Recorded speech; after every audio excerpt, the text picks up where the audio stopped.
ዛሬ ጥቅምት 22 ቀን ቅዱስ ዮሐንስ የሚባሉ ጻድቅ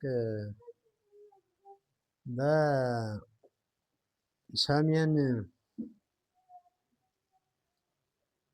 አቸፈር ውታ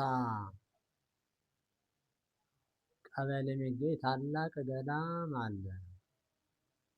እኒህ አባ ዮሐንስ የሚባሉ ጻድቅ ከትግራይ ነው ልደታቸው። ከትግራይ ተወልደው መንፈሳዊ ሕይወታቸውን ወደ ምንኩስና ቀይረው ጠንካራ ተጋዳይ የነበሩ አባት ነበሩ። በዚያ ተጋድሏቸው እግዚአብሔር ሊመሰክርላቸውና ሊያስተዋውቃቸው ሲፈልግ ወደ ኢየሩሳሌም እንዲሄዱ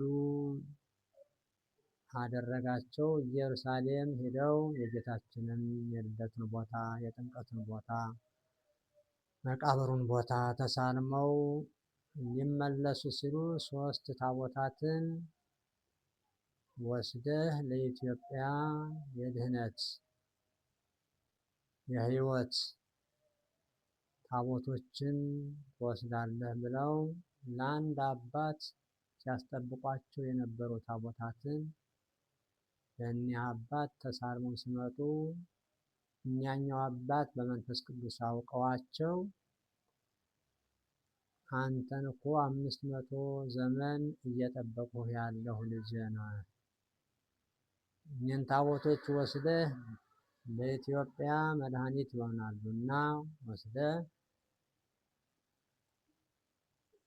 ለኢትዮጵያ በተለይም ጎጃም ክፍለ ሀገር በሰሜን አቸፈር ጉታ በሚባለው የተለየ ስም አንድ ታቦተ ኢየሱስን ወራ ኢየሱስ ተብሎ የሚጠራውን ቤተ ክርስቲያን ተክለዋል። ከዚያም እንደገና ደግሞ ወራ ኪዳነ ምሕረት የምትባለዋን ዘዬ ኪዳነ ምሕረት ላይ ተክለዋል። ከዚያም ቀጥሎ ኮቲ ጽዮን የምትባለዋን አዴት አካባቢ ያለችዋን ቤተክርስቲያን ተክለዋል። የኒህ ጻድቅ ቃል ኪዳናቸውና ታምራታቸው እኔ አሁን በምናገረው የሚያበቃ አይደለም። ብዙ ሰፊ የሆነ ታሪክ አላቸው። ብዙ ከመነሻቸው እስከ መጨረሻቸው እስከ ተሰጣቸው ቃል ኪዳን ድረስ ብዙ እስከ 15 ትውልድ ስማቸውን የጠራ ዝክራቸውን የዘከረ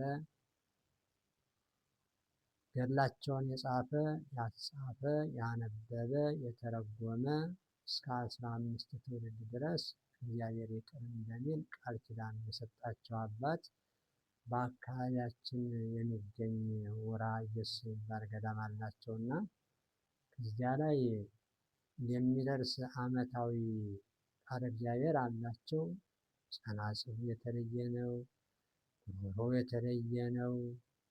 በወንበር የተማርነው አይደለም፣ አባቶች ያቆዩት ቃለ እግዚአብሔር ነው የሚባልና እንደ ማስታወሻ ያህል ተወሰኑ ወረቦችን እላለሁ።